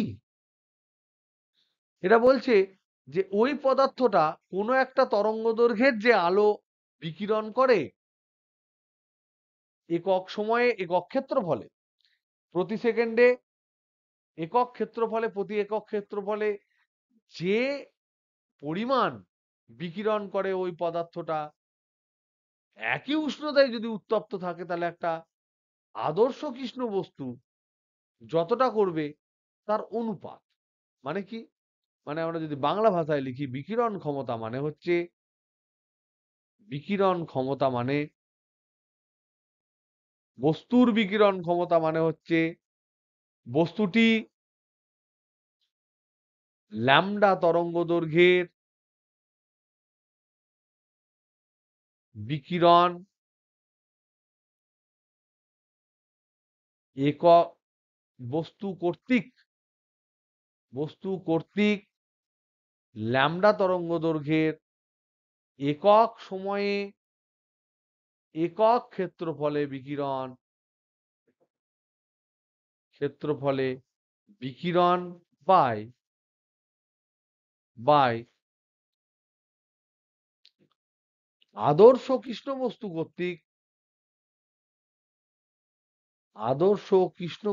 কর্তৃক ওই ল্যামডা তরঙ্গদৈর্ঘ্যের একক সময়ে একক ক্ষেত্রফলে বিকিরণ। তার মানে আমি বিকিরণ ক্ষমতা বলতে আমি বোঝাচ্ছি যে কোনো একটা বস্তু, আদর্শ কৃষ্ণ বস্তু যে বিকিরণ করে তার তুলনায় কত ফ্র্যাকশন করে, সে কতটা বিকিরণ করে একটা কৃষ্ণ বস্তুর সাপেক্ষে, সেইটাকে আমরা বলছি বিকিরণ ক্ষমতা। তাহলে এইটাকে বলা হয় ই ল্যামডা, ছোট হাতের ই ল্যামডা। তাহলে ল্যামডা তরঙ্গদৈর্ঘ্যের একটি আলো বা বিকিরণ একক সময়ে একক ক্ষেত্রফলের মধ্যে কোনো বস্তু কতটা করবে বাই আদর্শ কৃষ্ণ বস্তু, ওই বস্তু না হয়ে আদর্শ কৃষ্ণ বস্তু যদি হতো, তাকেও যদি আমি ওই একই তাপমাত্রা, এখানে অবশ্যই লিখতে হবে একই তাপমাত্রায় থাকা, একই তাপমাত্রায় থাকা, তারা তো আলাদা হয়ে যাবে। একই তাপমাত্রায় থাকা আদর্শ কৃষ্ণ বস্তু যদি থাকে, তাহলে সে সেই একই তরঙ্গ দৈর্ঘ্যের আলো একক সময়ে একক ক্ষেত্রফলে কতটা বিকিরণ করবে, তাদের অনুপাত হচ্ছে বস্তুর বিকিরণ ক্ষমতা। কিন্তু মনে রাখবে, বিকিরণ ক্ষমতা, শোষণ ক্ষমতা, প্রতিফলন ক্ষমতা, এইগুলো কিন্তু কমপ্লিটলি আলাদা জিনিস। শুধুমাত্র বিকিরণ ক্ষমতার সংজ্ঞাটা আলাদা। তাহলে বিকিরণ ক্ষমতা বলতে বোঝায়, বিকিরণ ক্ষমতা বলতে আমরা কি বুঝি? কৃষ্ণ একই উষ্ণতায় থাকা, একই উষ্ণতায় থাকা কৃষ্ণ বস্তু সাপেক্ষে, কৃষ্ণ বস্তু সাপেক্ষে ওই উষ্ণ একটি উষ্ণতায় থাকা কৃষ্ণ বস্তু সাপেক্ষে ওই উষ্ণতায় থাকা, ওই উষ্ণতায় থাকা একটি বস্তুর বিকিরণের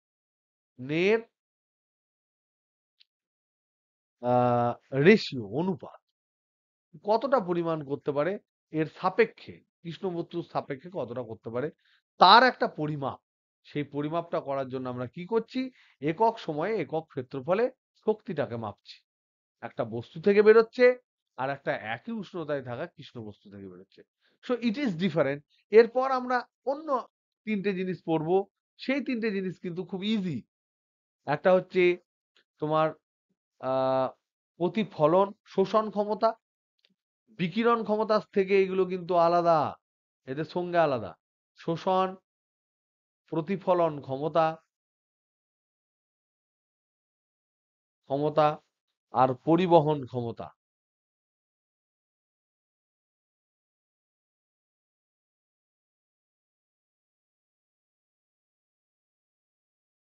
এটা আলাদা কিন্তু, এটা কনসেপ্টটাই আলাদা। ডেফিনেশন দুটোই ক্ষমতা বলে একই রকম লিখে দিও না, খালি বিকিরণ ক্ষমতাটা একটু আলাদা। এটাকে আমরা নাম দিই শোষণ, অ্যাবজর্পশন করছে, তাহলে এটাকে কি নাম দিবে? এ, এ, শুধু এ নাম দিলাম। প্রতিফলন মানে রিফ্লেকশন করছে, আর নাম দিলাম। পরিবহন মানে ট্রান্সমিশন করছে, টি নাম দিলাম। ঠিক, পরিচলন বা পরিবহন, যাই হোক, টি নাম দিলাম। এবার কথা বলছে যে এইটা ধরে নাও একটা পদার্থ, এর উপর ধরে নাও কিউ পরিমাণ তাপ পড়লো, কিউ পরিমাণ, সব কিন্তু ল্যামডা তরঙ্গ দৈর্ঘ্য, একটা পার্টিকুলার তরঙ্গ দৈর্ঘ্যের কথা কিন্তু আমরা আলোচনা করব। ল্যামডা তরঙ্গ দৈর্ঘ্যের কিউ পরিমাণ তাপ পড়লো, তার মধ্যে এ শোষণ করে নিল, এই যে পদার্থটা, এই পদার্থটা শোষণ করলো, ধরে নাও শোষণ করলো কিউ অ্যাবজর্পশন, এর বেরিয়ে চলে এলো কিউ ট্রান্সমিশন, প্রতিফলন করলো কিউ রিফ্লেকশন। তাহলে আমি এখানে কি লিখতে পারি না যে কিউ সমান, এটা তো ছিল আমার, এটা পড়ছে, এটা আপতিত, এটা আপতিত, তাহলে আপতিত শক্তি তিনটে কাজ হলো। একটা হলো প্রতিফলন হলো, প্রতিফলিত হলো একটা অংশ, একটা অংশ শোষিত হলো, আর একটা অংশ হচ্ছে পরিবাহিত হলো। তার মানে আমরা এখানে লিখতে পারি কিউ সমান কিউ আর প্লাস কিউ এ প্লাস কিউ আর প্লাস কিউ টি। শোষণ ক্ষমতা বলতে বোঝাচ্ছে আপতিত যে আলো, তার কত অংশ শোষিত হয়েছে, মানে কিউ এ বাই কিউ। প্রতিফলন ক্ষমতা মানে আপতিত আলোর কত অংশ প্রতিফলিত হয়েছে, কিউ রিফ্লেক্টেড বাই কিউ। পরিবহন ক্ষমতা মানে হচ্ছে আপতিত আলোর কতটা অংশ পরিবাহিত হয়েছে, কিউটি বাই কিউ। তাহলে এইটা, তাহলে এ সমান Q A by Q, R সমান Q R by Q, small t সমান কিউটি বাই কিউ। তাহলে এই তিনটের মধ্যে সম্পর্ক কি হতে পারে? এ, আর টি এর মধ্যে সম্পর্ক কি হতে পারে? সৃজন বলতে পারবি? এ আর টি এর মধ্যে সম্পর্ক কি হতে পারে?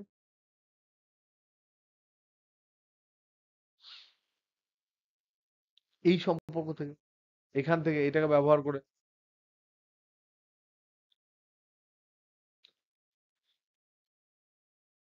ওয়ান হবে, একদম তাই। এই সম্পর্কটা তোমাদের পরীক্ষায় পড়তে পারে। তো দেখো আমরা জানি যে কিউ এ বাই কিউ এটা সমান হচ্ছে এ, এটা হচ্ছে শোষণ ক্ষমতা। কিউ টি বাই কিউ সমান হচ্ছে পাতি টি, এটা হচ্ছে পরিবহন ক্ষমতা বা পরিবহন ক্ষমতা, transmission. Q R by Q সমান হচ্ছে পাতি আর, এটা হচ্ছে তোমার রিফ্লেকশন বা প্রতিফলন ক্ষমতা। তার মানে বুঝতে পারছো এই ক্ষমতাগুলো কিন্তু পাতি কতটা পড়লো কতটা শোষণ হলো, কিন্তু এর সাথে বিকিরণ ক্ষমতা একদম আলাদা। এখানে মাইন্ড ইট, বিকিরণ ক্ষমতার সংজ্ঞা আলাদা। বিকিরণ ক্ষমতা গুলিয়ে ফেললে হবে না, এটা আলাদা জিনিস। বিকিরণ ক্ষমতা আমরা কম্পেয়ার করি আদর্শ কৃষ্ণ বস্তু সাপেক্ষে। আর আমরা কি দেখলাম যে যদি কিউ পড়ে তার মধ্যে কিছুটা অ্যাবজর্পশন হবে, কিছুটা রিফ্লেকশন হবে, কিছুটা ট্রান্সমিশন হবে। এবার উভয় পক্ষে কিউ দিয়ে যদি ভাগ করে দিই তাহলে কি পাবো? কিউ বাই কিউ সমান Q A by Q plus Q R by Q plus Q T by Q. পাবো না পাবো না বিজিত?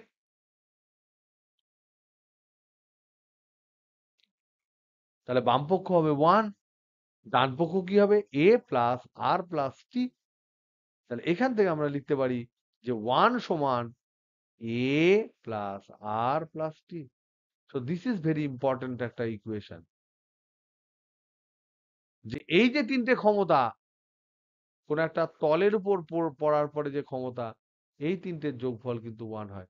তার মানে কি এই তিনটে ঘটনাই ঘটে একটা আলো যদি পড়ে তাহলে।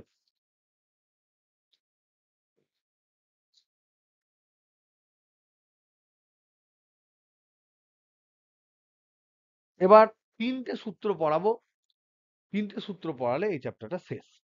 একদম ছোট্ট ছোট্ট তিনটে সূত্র পড়াবো। প্রথম হচ্ছে কার্শফের সূত্র, তোমাদের সিলেবাসে আছে কিনা জানি না। এই সূত্রগুলো বিবৃতিগুলো একদম পুরো কিন্তু নিট অ্যান্ড ক্লিন করে নিও যতটা পারা যায়। কার্শফ বলছে কোন উষ্ণতায় একটি নির্দিষ্ট তরঙ্গদৈর্ঘ্যের সাপেক্ষে বিকিরণ ক্ষমতা এবং শোষণ ক্ষমতার অনুপাত হচ্ছে ধ্রুবক।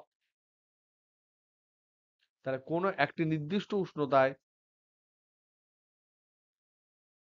নির্দিষ্ট উষ্ণতায় কোন বস্তুর একটি নির্দিষ্ট তরঙ্গ, সবই কিন্তু একটা নির্দিষ্ট তরঙ্গ দৈর্ঘ্যের হবে, নির্দিষ্ট তরঙ্গ দৈর্ঘ্যের আলোর বিকিরণ ক্ষমতা ইস্টু শোষণ ক্ষমতা সাপেক্ষে, আলোর সাপেক্ষে বিকিরণ ক্ষমতা, বিকিরণ ক্ষমতা কিন্তু, বিকিরণ ক্ষমতাটা কি, এবং শোষণ ক্ষমতার অনুপাত, শোষণ ক্ষমতার অনুপাত ধ্রুবক।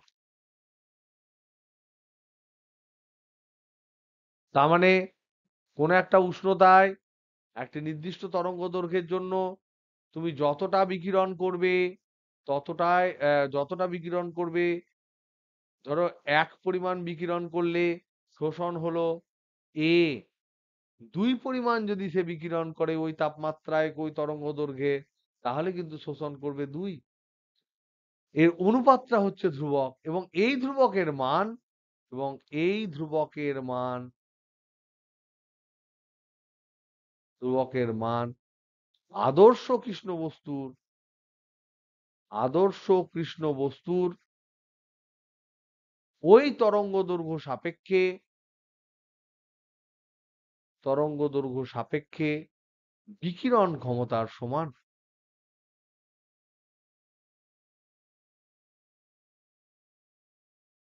এটা যদি পড়ে তো শুধুমাত্র তোমাদের এই সূত্রটা পড়বে, যদি বাই চান্স পড়ে। তাহলে এইটা হচ্ছে বিকিরণ ক্ষমতা, মানে হচ্ছে ই ল্যামডা। শোষণ ক্ষমতা মানে হচ্ছে এ ল্যামডা।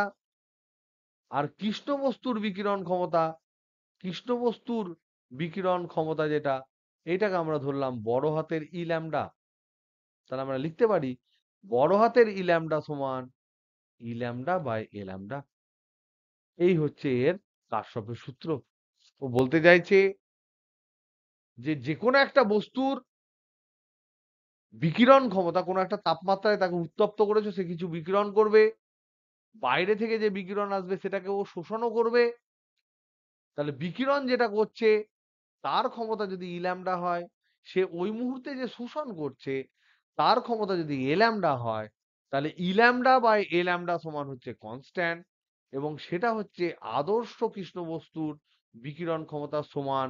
কারণ আদর্শ কৃষ্ণ বস্তুর শোষণ ক্ষমতা হচ্ছে 1। আদর্শ কৃষ্ণ বস্তুর শোষণ ক্ষমতা 1 হয়, তাই এটা এমনিই হবে। এর নিচে যদি আমি ধরি, এটা হবে 1। ওর তো 1 হয়, পুরোটাই শোষণ করে আদর্শ কৃষ্ণ বস্তু। এটা হলো এক ধরনের গল্প।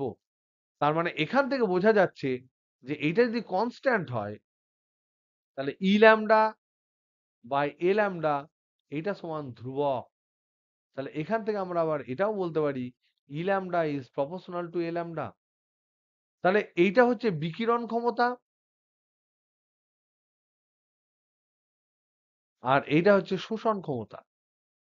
তার মানে এটা বোঝা যাচ্ছে যে যত যার বিকিরণ ক্ষমতা বেশি, তার শোষণ ক্ষমতাও বেশি। তাহলে উত্তম শোষক, উত্তম বিকিরক। এখান থেকে আমরা বলতে পারি যে পদার্থ যে পদার্থ উত্তম শোষক, সেই পদার্থ উত্তম বিকিরকও।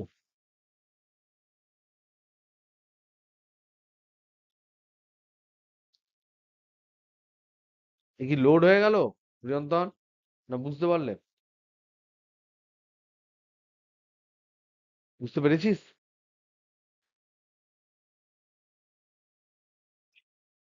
নেক্সট, আর দুটো সূত্র আছে।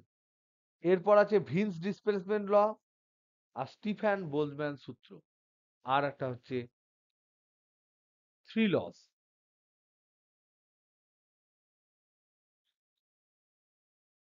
একটা হচ্ছে ওয়েন্স ডিসপ্লেসমেন্ট ল,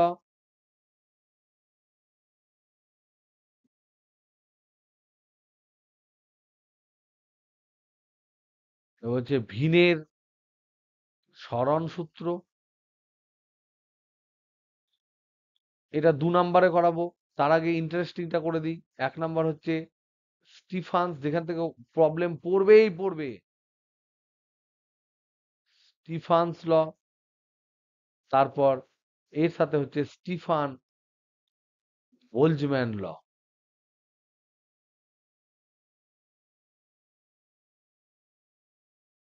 আর 3 নম্বর হচ্ছে নিউটনের, এটা হচ্ছে স্টিফানের সূত্র, এটা স্টিফান বোলজম্যানের সূত্র। আর এটা হচ্ছে নিউটনের শীতলীকরণ সূত্র, শীতলীকরণ সূত্র, মানে Newton's lodge of cooling.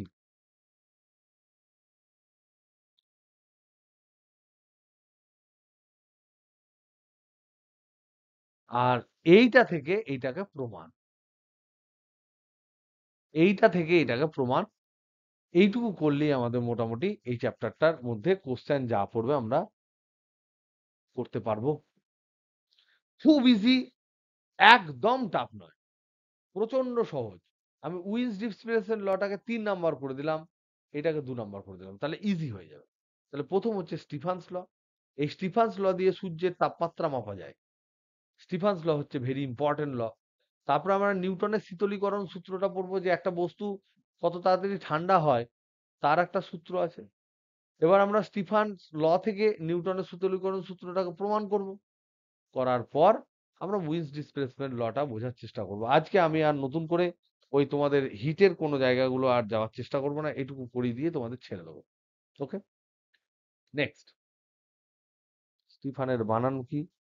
Stefan.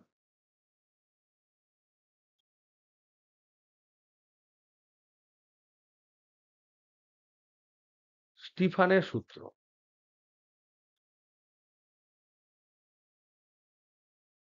স্টিফানস ল। প্রথমে স্টিফান সূত্র দিয়েছে, বলছে যে একটা বস্তু যদি টি কেলভিন উষ্ণতায় উত্তপ্ত,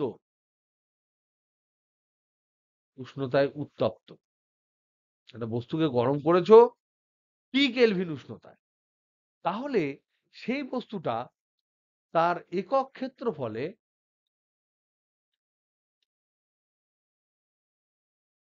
যে শক্তি চারিদিকে ছড়াবে, তাহলে বস্তু গরম যখন হবে একক সময়ে একক ক্ষেত্রফলে টি কেলভিন উষ্ণতায় উত্তপ্ত একটি বস্তু, তা আগে বলা উচিত ছিল, একক ক্ষেত্রফলে যে বিকীর্ণ তাপ, এটা হচ্ছে কেলভিন স্কেলে উষ্ণতার চতুর্থ ঘাতের সাথে সমানুপাতিক।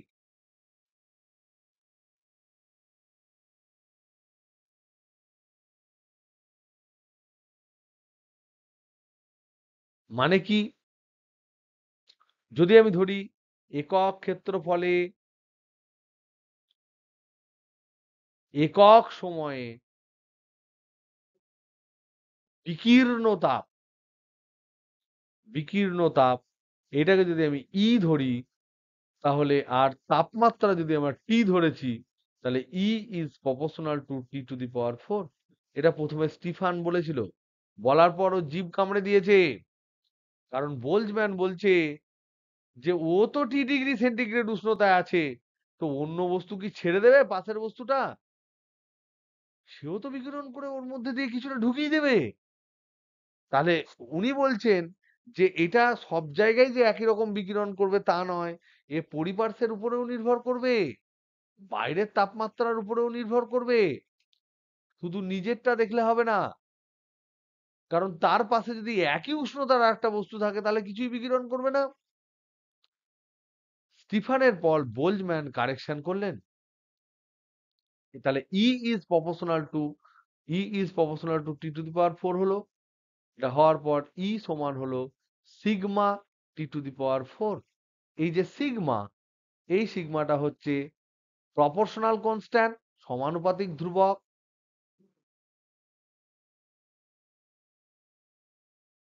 এইটাকে বলা হয় স্টিফান ধ্রুবক। মনে রাখবে, অনেকে সবসময় ভুল করে, এটাকে স্টিফান বোলজম্যান ধ্রুবক বলে না, এটা স্টিফান ধ্রুবক।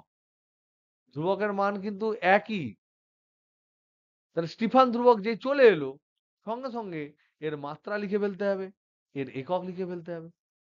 মনে রাখতে হবে এইটা কিন্তু শুধু শক্তি নয়, এটা শক্তি per unit area, per unit time. তাহলে এর মাত্রাটা কি হবে এটা ক্যালকুলেট করো, এর একক কি হবে এটা পড়ো। এটা একটু খুচ করে আজকে হোমওয়ার্ক করে দিও তোমরা, এটা শিওর পরীক্ষায় পড়বে 100%, মোটামুটি 90 to 100% শিওর এটা পরীক্ষায় পড়বে, যে স্টিফানস কনস্ট্যান্টের মাত্রা লেখো বা একক লেখো। ওকে, এই লটা কিন্তু পরিপূর্ণ ল নয়, বোলজম্যান একটু এটাকে কারেকশন করলেন। বিজ্ঞানী বোলজম্যান এই সূত্রের সংশোধন করলেন।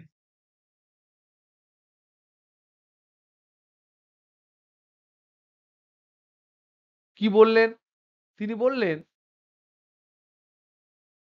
তিনি বললেন যে বস্তু কর্তৃক একক সময়ে একক ক্ষেত্রফলে বিকীর্ণ তাপ শুধুমাত্র শুধুমাত্র বস্তুর নিজের উষ্ণতার উপরেই নির্ভর করে তা নয়, নিজের উষ্ণতার উপর নির্ভরশীল নয়,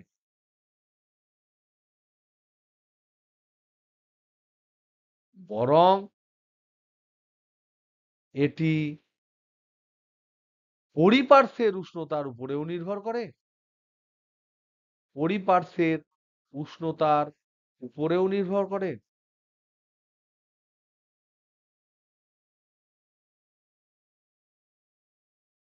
উনি কি বললেন? উনি বললেন যে বস্তুর উষ্ণতা, বস্তুর উষ্ণতা ধরে নাও সমান টি, কেলভিন স্কেলে বলছি, সব কিন্তু কেলভিন স্কেলে। কেলভিন স্কেলে বস্তুর উষ্ণতা ধরে নাও টি, পরিপার্শ্বের উষ্ণতা ধরে নাও, পরিপার্শ্বের উষ্ণতা এটা যদি T0 হয়, উনি তখন বলছেন এই যে ই, একক সময়ে একক ক্ষেত্রফলে বিকীর্ণ তাপ, এটা প্রপোর্শনাল টু শুধু T⁴ নয়, -T⁴। এই সূত্রটাকে বলা হয় স্টিফান বোলজম্যান ল। এইটাকে বলা হয় স্টিফান বোলজম্যান ল। তাহলে বোলজম্যান কি বললো? পরিপার্শ্বের উষ্ণতার উপরেও নির্ভর করে। তাহলে তাতে আমরা কি দেখতে পাবো? তাতে একটা আলাদা একটা কনস্ট্যান্ট পাবো। এই কনস্ট্যান্টটা কিন্তু আলাদা আর হবে না। এই কনস্ট্যান্টটা কিন্তু একই আগের কনস্ট্যান্ট। এই কনস্ট্যান্টটা স্টিফান বোলজম্যান কনস্ট্যান্ট নয়, এটা আগেকার কনস্ট্যান্টটাই রয়েছে। এটা হচ্ছে স্টিফানস কনস্ট্যান্ট। এর নাম কিন্তু চেঞ্জ হয়নি। এই যে আমরা গাণিতিক সূত্রটা পেলাম, এটা হচ্ছে স্টিফান স্টিফান বোলজম্যান সূত্র।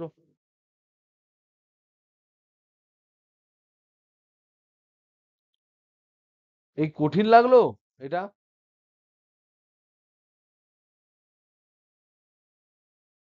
Hello, hello, hello, hello, hello. এটা আমি অবশ্যই এগুলো আমি বললাম। এই যে সূত্রটা লিখলাম E = sigma T⁴ minus T⁴ লিখলাম। এটা আমি কৃষ্ণ বস্তুর জন্য লিখেছি, কৃষ্ণ বস্তুর জন্য। কারণ অন্য বস্তুর জন্য কিন্তু একটু কমে যেতে পারে, কারণ তার এমিসিভ পাওয়ার কি হবে। অন্য বস্তুর জন্য, অন্য বস্তুর জন্য ই সমান এখানে sigma epsilon into T⁴ minus T⁴ হয়। এটা হচ্ছে বিকিরণ ক্ষমতা। বিকিরণ ক্ষমতা, বিকিরণ ক্ষমতা মানে কি? ওই পদার্থের একক সময়ে একক ক্ষেত্রফলে কত বিকিরণ করবে ল্যামডা তরঙ্গ দৈর্ঘ্যের আলো, বাই ওই উষ্ণতায় আদর্শ কৃষ্ণ বস্তু কত করবে তার অনুপাত। তাই কৃষ্ণ বস্তুর ক্ষেত্রে বিকিরণ ক্ষমতা 1, এটা কৃষ্ণ বস্তুর ক্ষেত্রে 1, ক্ষেত্রে ইপসাইলনটা 1, তাই এটা আমি 1 লিখেছিলাম, এরকম সূত্র লিখেছিলাম।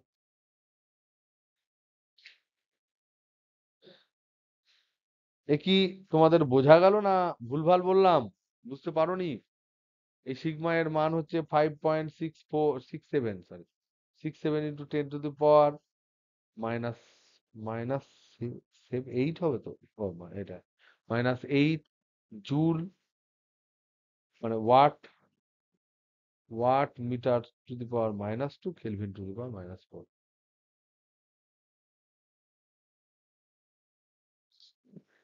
এই পর্যন্ত কি বোঝা গেল? একটু আওয়াজ দাও,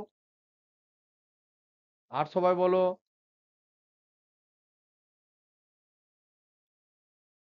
প্রিয়ন্তন, চাপ হচ্ছে না? ঠিক আছে, ঠিক আছে তো, কিছু নেই তো এখানে, একটা ইনফরমেশন খালি। এই ইনফরমেশনটা জানা থাকলেই তুমি অ্যান্সার পেয়ে যাবে। প্রশ্ন কিরকম পড়বে পরীক্ষায় আমি তোমাকে বলে দিচ্ছি। কোশ্চেন কি পড়বে? কোশ্চেন পড়বে যে টি এবং 2টি উষ্ণতায়, উষ্ণতার দুটি বস্তু, দুটি গোলক, গোলকের ব্যাসার্ধ যথাক্রমে যথাক্রমে 2r এবং r। ওই গোলক দুটোর পৃষ্ঠে, ওই গোলক দুটির পৃষ্ঠে একক সময়ে একক সময়ে বিকীর্ণ তাপের অনুপাত নির্ণয় করো। অনুপাত নির্ণয় করো, এই প্রশ্নটা করবে। কি করব আমরা? এইখানে তো বাইরের তাপমাত্রা দেয়নি, এখানে পরিপার্শ্বের তাপমাত্রা দেয়নি। পরিপার্শ্বের তাপমাত্রা যদি দেওয়া না থাকে, পরিপার্শ্বের তাপমাত্রা যদি না দেওয়া থাকে, দেওয়া নেই, যদি না দেওয়া থাকে আমরা পাতি স্টিফানের সূত্র নেব, কারণ T0 দেওয়া নাই। তাহলে প্রথমটার ক্ষেত্রে একটা ধরবো এই, দ্বিতীয়টার ক্ষেত্রে ধরবো এই ছোট। এর তাপমাত্রা হচ্ছে T, এর তাপমাত্রা হচ্ছে 2T। তাহলে আমরা জানি যে এর ক্ষেত্রে ই মানে একক ক্ষেত্রফলে, একক ক্ষেত্রফলে একক সময়ে যে তাপ যাচ্ছে সেটা প্রপোর্শনাল টু T⁴, বা আমরা লিখতে পারি E equal to sigma T⁴। এর ক্ষেত্রে আমরা লিখতে পারি এটা E1, এটা E1, E2 সমান সিগমা 2T⁴। তাহলে আমরা এখানে কিসের অনুপাত চেয়েছি? বিকীর্ণ তাপের একক সময়ে। আর এখানে তো একক ক্ষেত্রফলটাও রয়েছে। তাহলে এইটা মানে কি? এই U1 মানে কি? U1 মানে হচ্ছে Q1 by A1 into T। এইটা সমান দেওয়া আছে সিগমা T⁴। আর E2 মানে কি? E2 মানে হচ্ছে Q2 divided by T into A সমান সিগমা ইন্টু 2T⁴। চেয়েছে কি? Q1 বাই T আর Q2 বাই T, মানে Q1 বাই Q2 র অনুপাত চেয়েছে। তাহলে এইটা বাই এটা ভাগ করে দিলেই হয়ে যাবে। এটা যদি 1 নাম্বার সমীকরণ হয়, এটা যদি 2 নাম্বার সমীকরণ হয়, 1/2 যদি আমি করি তাহলে অ্যান্সার পেয়ে যাব। 1/2 যদি আমি করি অ্যান্সার পেয়ে যাব। কি পাবো? Q1 বাই Q2 সমান এইটা পাচ্ছি T⁴, সিগমা সিগমা কেটে গেল। আর এটা 2 ইন্টু T⁴, আবার একটা এরিয়া আছে এখানে A2, সরি। তাহলে Q1 by A1, Q2 by A2 সমান হচ্ছে T⁴, আর এদিকে হচ্ছে 2⁴, মানে হচ্ছে 16 T⁴। তাহলে কেটে গেল, তাহলে এটা 1/16 হলো। আবার এখানে এরিয়াও আছে গো, এরিয়া আবার আলাদা এদের। তাহলে এখান থেকে আমি কি পাবো? Q1 বাই Q2 সমান 1/16 A1 বাই A2। তাহলে আমি পাচ্ছি Q1 বাই Q2 সমান 1/16 A1 বাই A2। তার মানে 1/16 4 পাই R1 স্কোয়ার, যেটাকে আমি বলেছি 2R এর হোল স্কোয়ার, বাই 4 পাই শুধু R এর হোল স্কোয়ার। 4 পাই কাটলো, তাহলে 1/16 ইন্টু 4, তার মানে 4/16 মানে হচ্ছে 1/4। তাহলে Q1 ইজ টু Q2 সমান হচ্ছে 1:4। This is the answer. যদি আমি ক্যালকুলেশন ভুল না করি তাহলে this is the answer. Check calculation. এই ধরনের প্রশ্ন সিওর পড়বে, যদি মাস্টারমশাই ভাবেন যে এখান থেকে প্রশ্ন দেবো তো এইটাই পড়বে, এই ধরনের প্রবলেমই পড়বে। এছাড়া এখানে তেমন কিছু প্রবলেম কিন্তু পড়ার নেই। হ্যাঁ, আরো বিভিন্ন ধরনের প্রবলেম পড়ার আছে, কিন্তু এটা পড়ে। নেক্সট, নেক্সট হচ্ছে নিউটন লজ অফ কুলিং। এটা আরো সহজ। নিউটনের শীতলীকরণ সূত্র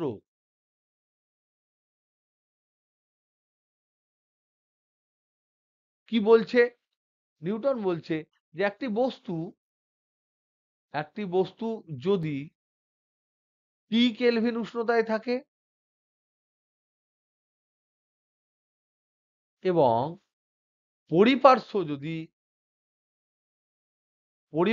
যদি T0 কেলভিন উষ্ণতায় থাকে, তবে ওই বস্তুটির একক সময়ে উষ্ণতা হ্রাসের হার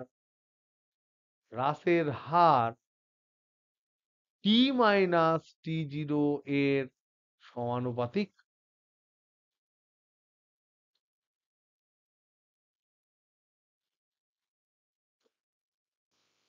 তুমি বলো, তোমার তোমার ধরো গরম ডাল আছে, সেটা যদি তুমি বরফের মধ্যে ঢেলে দাও, তাহলে তাড়াতাড়ি গরম ডালটা ঠান্ডা হবে, নাকি তুমি এমনি নর্মাল বাটিতে ঢাললে বেশি তাড়াতাড়ি ঠান্ডা হবে? বিজিত,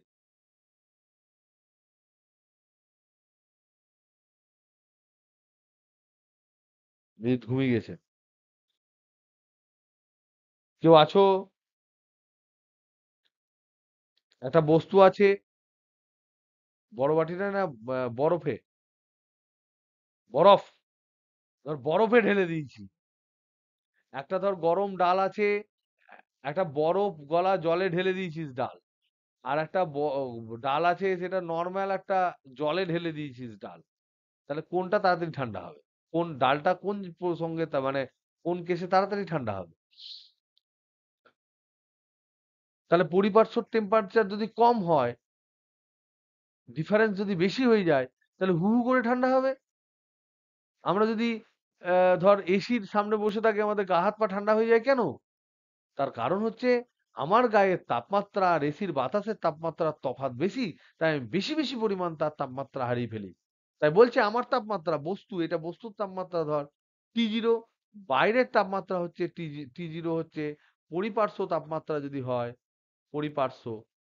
তাহলে এবার বলছে যে এই বস্তুটা একক সময়ে উষ্ণতা হ্রাসের হার, তাহলে মাইনাস ডিটি বাই ডিটি, এটা হচ্ছে তাপমাত্রা, টি হচ্ছে উষ্ণতা, এটা হচ্ছে উষ্ণতা। আর স্মল টি যেটা, এটা হচ্ছে সময়। এই যে হারটা, এটা proportional to T minus T0। যত তফাৎ, তত বেশি হুরহুর হুরহুর করে ওর তাপমাত্রা পড়ে যাবে। যদি তফাৎ না থাকে, তাহলে তাপমাত্রা কমবে না। আমি যে তাপমাত্রায় আছি, পরিপার্শ্ব যদি একই তাপমাত্রায় থাকে, তাহলে আমার তাপমাত্রা কমবে না। আমি যে তাপমাত্রায় আছি, যদি পরিপার্শ্ব বেশি তাপমাত্রায় থাকে, তাহলে আমার তাপমাত্রা বেড়ে যাবে। আমি যে তাপমাত্রায় আছি, পরিপার্শ্ব যদি কম তাপমাত্রায় থাকে, তাহলে আমার তাপমাত্রা কমে যাবে। This is Newton's law of শীতলীকরণ, নিউটনের ঠান্ডা হওয়ার সূত্র। This is very very easy সূত্র। এবং এইটাকে আমরা বলতে পারি যে একটা কনস্ট্যান্ট যদি ধরে নিই, তাহলে ডিটি বাই ডিটি সমান হচ্ছে, একটা ধ্রুবক ধরলে এই মাইনাসটা এদিকে লিখলে minus K into T minus T0। তো এবার আমরা যদি করি ক্যালকুলেশন, ডিটি বাই ডিটি সমান minus K into T minus T0 যদি করি, তাহলে এখান থেকে লিখতে পারি D capital T by T minus T0 সমান হচ্ছে মাইনাস কেটি, কে ডিটি। উভয় পক্ষে যদি ইন্টিগ্রেশন করা হয়, তাহলে টি ইকুয়াল টু ধরে নাও 0 থেকে টি এর মধ্যে করা হয়, আর উষ্ণতা ধরে নাও T1 থেকে যদি T2 হয়, তাহলে আমরা জানি integration dx by x minus a যদি হয়, এটা হয় ln x মাইনাস a। তোমরা দেখে নিও ইন্টিগ্রেশনের ফর্মুলা। তাহলে এখানে হবে ln t মাইনাস T0, তার লিমিট কি বসবে? লিমিট বসবে, নিচের লিমিট বসবে T1 আগে ছিল, এখন টেম্পারেচার হয়েছে T2, minus K into ডিটির integration টি, তার লিমিট কি বসবে? প্রথমে সময় ছিল 0, পরের সময় হয়েছে টি। তাহলে এটা দিয়ে আমরা বসাই, তাহলে আবার T2 বসাবো, তাহলে ln টি এর জায়গায় T2 বসাবে, T2 minus T0 minus ln টি এর জায়গায় বসবে T1, T1 মাইনাস T0 সমান হচ্ছে মাইনাস কেটি। এটা হচ্ছে সময়, এই টিটা হচ্ছে সময়, বড় হাতের টিটা হচ্ছে টেম্পারেচার। তাহলে আমরা এটাকে লিখতে পারি ln T2 minus T0 by T1 minus T0 সমান হচ্ছে মাইনাস কেটি। তাহলে টি সমান মাইনাস ওইদিকে গুণ হয়ে গেলে এটা উল্টে যাবে। তাহলে টি সমান ln T1 minus T0 by ln T2 minus T0 by K, এই কেটা থাকবে। তাহলে কত সময়ে যদি ঠান্ডা হয়েছে জিজ্ঞেস করে, টি সমান 1 by K into ln T1 minus T0 by T2 minus T0। এই ফর্মুলাটা জানা থাকলে আমরা কি প্রবলেম করতে পারবো? প্রশ্ন যদি তোমাকে করে যে একটি বস্তু বস্তু আছে, তার উষ্ণতা প্রথমে ছিল ধরে নাও 400 কেলভিন, পরে বস্তুর উষ্ণতা হয়ে গেল 300 কেলভিন বা 330 কেলভিন।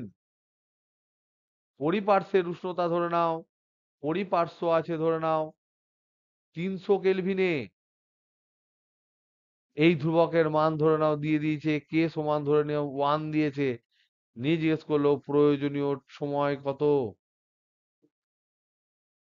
প্রয়োজনীয় সময় সমান কত। তাহলে এই 400 বসবে এখানে, এই 300 বসবে এখানে, T0 বসবে এখানে। সব বসিয়ে দাও, লগ ক্যালকুলেট করো, কে এর মান বসাও, প্রয়োজনীয় সময় পেয়ে যাবে। তাহলে সময়, প্রয়োজনীয় সময় টি থেকে T1 থেকে T2 টেম্পারেচার কমে গিয়ে T2 টেম্পারেচার হওয়ার জন্য প্রয়োজনীয় সময় এটা। বোঝা গেল? এবার যেটা সিওর শট 100% যেটা পড়ার চান্স রয়েছে, মানে যেগুলো 100% সেগুলো নর্মালি পড়ে, সেটা হচ্ছে স্টিফান সূত্র থেকে, স্টিফান সূত্র থেকে নিউটনের শীতলীকরণ সূত্র, নিউটনের শীতলীকরণ সূত্র।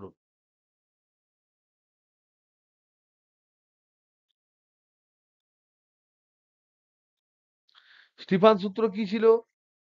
স্টিফান স্টিফান বোলজম্যান, বোলজম্যান সূত্র, বোলজম্যান সূত্র থেকে এটা ছিল E equal to sigma T to the power 4 minus T0 to the power 4। এটাকে যদি আমি ভাঙি তাহলে সিগমা ইন্টু এটাকে লিখতে পারি টি স্কোয়ারের square, A square minus B square লিখছি, তাহলে T0 স্কোয়ারের স্কোয়ার। তাহলে এটাকে লিখতে পারি sigma T square plus T0 square into T square minus T0 square. আবার এটাকে A square minus B square লেখো, তাহলে sigma T square plus T0 square, আর এটা হচ্ছে T plus T0 into T minus T0। এই যে নিউটনের শীতলীকরণ সূত্র, এটা কিন্তু খুব বেশি তফাৎ হলে হয় না। মোটামুটি যদি যদি টি মাইনাস T0 খুব বেশি না হয় তখন হয়, খুব বেশি নয়। এই ক্ষেত্রে এটা প্রযোজ্য। তাহলে খুব বেশি যদি না হয় তাহলে টি প্লাস T0 কে আমি লিখতে পারি 2T0। আবার আমি লিখতে পারি টি স্কোয়ার প্লাস T0 স্কোয়ারটাকেও আমি লিখতে পারি 2T0 স্কোয়ার, যদি খুব বেশি না হয়। কারণ টিটাকেও T0 লিখে দিলাম, T0টাকেও এলে লিখে দিলাম। তাহলে এই জায়গাটা কি দাঁড়ালো? এটা দাঁড়ালো 2T0 স্কোয়ার। এই জায়গাটা কি দাঁড়ালো? এটা দাঁড়ালো 2T0। আর এটা সিগমা। তাহলে ই সমান কি দাঁড়ালো? ই সমান দাঁড়ালো sigma into 2T0 square into 2T0 into T minus T0। তাহলে ই মানে কি? ই মানে হচ্ছে, তাহলে এইগুলো সব দেখছো ধ্রুবক, তাহলে আমরা লিখতে পারি E is proportional to T minus T0। তাহলে এখান থেকে আমরা লিখতে পারি যে একক সময়ে, একক সময়ে একক ক্ষেত্রফলে, একক ক্ষেত্রফলে বিকীর্ণ তাপ, বিকীর্ণ তাপ বা কমে যাওয়া তাপ, কমে যাওয়া তাপ, এটা টি মাইনাস T0 এর সমানুপাতিক। তাহলে যত তাপ কমবে ততই তো তার উষ্ণতা কমবে। আর আমরা জানি তাপ সমান হচ্ছে, তাপ সমান M into S into T, delta টি ডিটি। তাহলে আমরা এখানে বলতে পারি যে ডিটি এটা তাপ বাই সময় ডিটি ইন্টু এরিয়া, এটা হচ্ছে ই। তাহলে বাই এখানে ডিটি করে দাও ইন্টু এরিয়া করে দাও, এগুলো কনস্ট্যান্ট। তাহলে আমি এখান থেকে বলতে পারি যে ই মানে M S DT by A into DT, এই পুরো জিনিসটা is proportional to T minus T0। এইগুলো যেহেতু ধ্রুবক, তাই আমরা বলতে পারি DT by DT is proportional to T minus T0। এবার এখানে বলবে কি কমে যাচ্ছে বলে এখানে তুমি মাইনাস করে দিতে পারো, এটা বিয়োগ হয়ে যাচ্ছে, অ্যাড হচ্ছে না, তাই এখানে একটা মাইনাস করতে পারো। এটা কমে যাওয়া বলে নেগেটিভ বসাতে পারো। এ কি বোঝা গেল?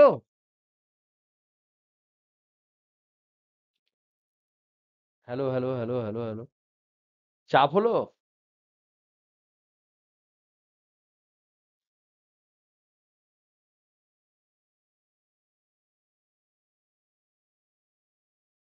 কিরে? কেউ একটু গল্পটা বল কিছু। হ্যালো?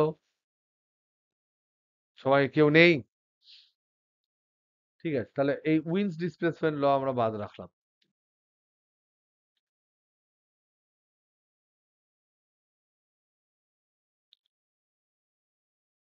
এটা বাদ থাকলো। এটা পড়লে তোমরা ছেড়ে দিও। তাহলে এটা বাদ থাকলো। আমরা ওই যেটা তোমার আমাদের 5th 5th মার্চ রাত্রে আমি জাস্ট 40 মিনিটস তোমাদের টাইম নেবো। 40 মিনিটস, এর চেয়ে 1 মিনিটও বেশি নেবো না। সেদিন 2টি প্রবলেম করাবো। শুধুমাত্র 2টি প্রবলেম ক্যালোরিমিতি থেকে। 2টি প্রবলেম করাবো 2টি প্রবলেম করাবো ওই প্রসারণ থেকে। আর 4টি সূত্র লিখে দেবো প্রসারণ থেকে। সেগুলো করলেই মোটামুটি আমাদের চ্যাপ্টার শেষ। উইন্স ডিসপ্লেসমেন্ট ল সম্ভবত তোমাদের সিলেবাসে নেই। কোনোবার পরীক্ষায় পড়েছে, পড়তে আমি দেখলাম না। যদি থাকে ভালো, পড়লে ছেড়ে দেবে। বাদবাকি সব কোশ্চেন কমন পাবে। যেটা আমার নরমালি যেটা হয় সেটা হচ্ছে তোমাদের এই 35 নাম্বার প্রশ্নের জন্য নিশ্চয়ই অথবা থাকবে, না থাকবে না? কিরে, গুড নাইট করে দিলাম। কিছু কিছু প্রশ্নতে থাকে। তাহলে অথবা